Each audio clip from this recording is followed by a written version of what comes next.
அனைவருக்கும் வணக்கம் ஃப்ரெண்ட்ஸ். முக்கியமான நிகழ்வுகள் வந்து 2023 இதெல்லாம் பார்க்க போகிறோம். ஸோ இது இம்பார்ட்டண்டான current affairs, TNPSC exams, group 4 IAS exams also. So இந்த இனிஷியேட்டிவ் வந்து டாக்டர் சன்சிகா ஐஏஎஸ் அகாடமி சார்பாக எடுக்கிறோம். ஸோ இதில் முதல் கரண்ட் அஃபேர்ஸாக நம்ம இன்றைக்கி பார்க்க போகிறது, இந்தியாவில் முதன்முறையாக நீருக்கடியில் மெட்ரோ ரயில் செல்வது எந்த மாநிலம் அப்படின்னு பார்த்தோம் அப்படின்னா கொல்கத்தாவில் கூகுளி ஆற்றில். ஸோ இந்த கொல்கத்தா அப்படிங்கிறது வந்து மேற்கு வங்காளத்தில் இருக்குது. ஸோ அதை கேட்கலாம்.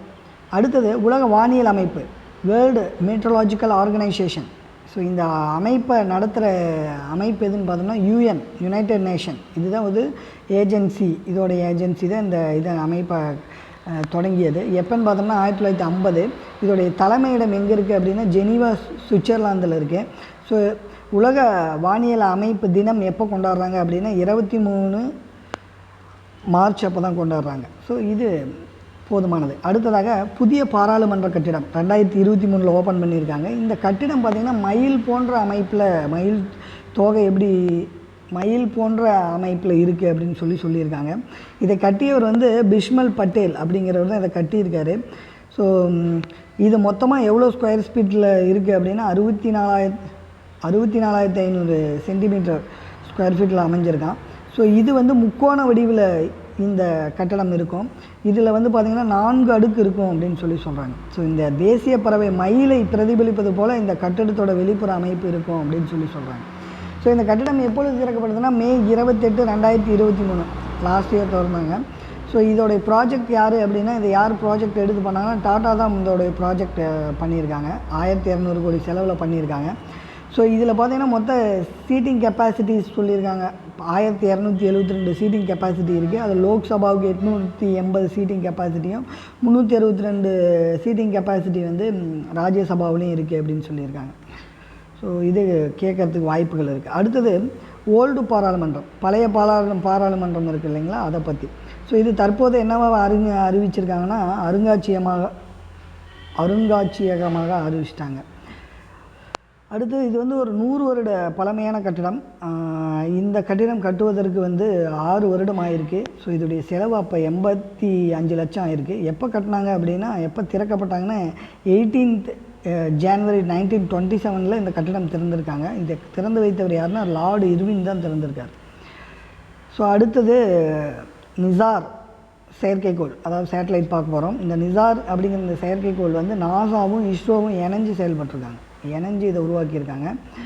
ஸோ இதன் மூலம் என்னென்னலாம் நாம் இந்த சேட்டலைட்டை பயன்படுத்தலாம் அப்படின்னு பார்த்திங்கன்னா, எர்த்து சயின்ஸை பற்றி படிக்கலாம், புவி அறிவியலை பற்றி படிக்க, டிசாஸ்டர் மேனேஜ்மெண்ட் பற்றி தெரிஞ்சுக்க, அக்ரிகல்ச்சரில் கண்டுபிடிக்க, ஸோ இன்ஃப்ராஸ்ட்ரக்சர் மானிட்டர், நம்மளுடைய எல்லைகளெல்லாம் மானிட்டர் பண்ணுறதுக்கு, கிளைமேட் சேஞ்ச் வானியல் காலநிலையெல்லாம் அறிஞ்சிக்கிறதுக்கு இந்த செயற்கைக்கோள் வந்து பயன்படுத்தப்படுது அப்படின்னு நமக்கு கேள்வியாக கேட்குறது வந்து, நிசார் அப்படிங்கிற அந்த செயற்கைக்கோளை வந்து எந்தெந்த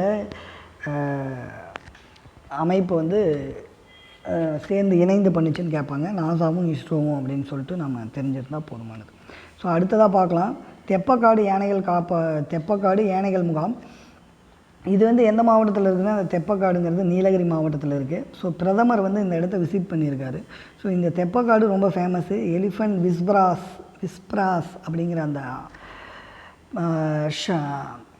மூவிக்காக என்ன பண்ணியிருக்காங்கன்னா ஆஸ்கர் வழங்கியிருக்காங்க. ஸோ அதில் ஆஸ்கர் விருது பெற்ற அந்த மூவி நேம் தான் வந்து எலிஃபண்ட் விஸ்ப்ராஸுங்கிறது. ஸோ அந்த மூவி எடுக்கப்பட்ட இடம்னா தெப்பக்காட்டில் இருக்க அந்த யானைகள் பேஸ் பண்ணி தான் வந்து எடுத்திருப்பாங்க. இதனுடைய விருது பெற்றவர் பார்த்திங்கன்னா பொம்மன் பெல்லி அப்படிங்கிற பிரதமர் வந்து சந்தித்து வாழ்த்து தெரிவிச்சிருக்காங்க. ஸோ அதுக்காக அது கரண்ட் அஃபேர்ஸில் இடம்பெற்றது. அடுத்தது ஆசிய கபடி சாம்பியன்ஷிப். ஸோ இது எங்கே நடந்தது அப்படின்னு கேட்கலாம். ரிபப்ளிக் ஆஃப் கொரியாவில் நடந்திருக்கு. இதில் இந்தியா தான் வின்னர் ஆகியிருக்காங்க. ஸோ தெரிஞ்சால் போதும்.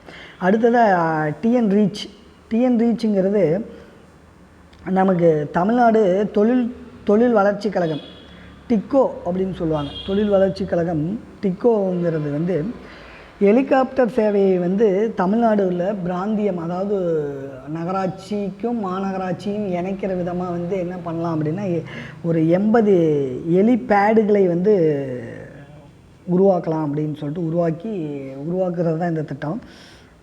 இதை எடுத்து செய்கிறது வந்து டிக்கோ மூலம் தான் வந்து இதை எடுத்து செய்கிறாங்க. தமிழ்நாடும் இணைஞ்சு செய்கிறது தான் இந்த திட்டம். ஸோ அப்போ ஹெலிபேடுனா ஒவ்வொரு நகராட்சியும் மாநகராட்சியெல்லாம் வந்து இணைக்கிறது, ஹெலிகாப்டர் மூலயமா போயிட்டு வர்றதுக்கான அந்த பயன்பாட்டுக்காக டிஎன் ரீச் அப்படின்னு கொண்டு வந்திருக்காங்க. அடுத்ததாக ரொம்ப முக்கியமானதாக நம்ம பார்க்கணும் அப்படின்னா, லாஸ்ட் இயரில் தான் வந்து என்ன இருக்குது அப்படின்னா, சந்திராயன் 3 வந்து விண்ணில் ஏவப்பட்டு சக்ஸஸ்ஃபுல் ஆச்சு லாஸ்ட் இயரில். ஸோ அதில் எப்போ அப்படின்னா 14 ஜூலை 2023 அன்று தான் வந்து விண்ணில் ஏவிருக்காங்க.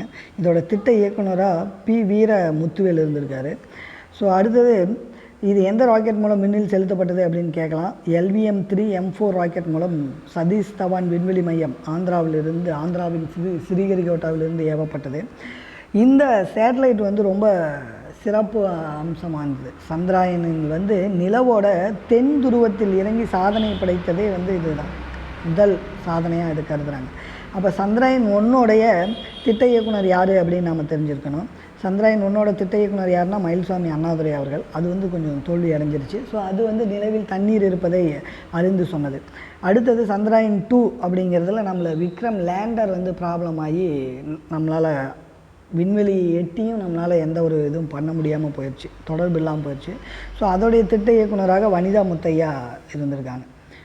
ஸோ இவ்வளோ தான். இன்னும் கொஞ்சம் இருக்குது, நம்ம அடுத்த வீடியோவில் பார்க்கலாம். நன்றி, வணக்கம்.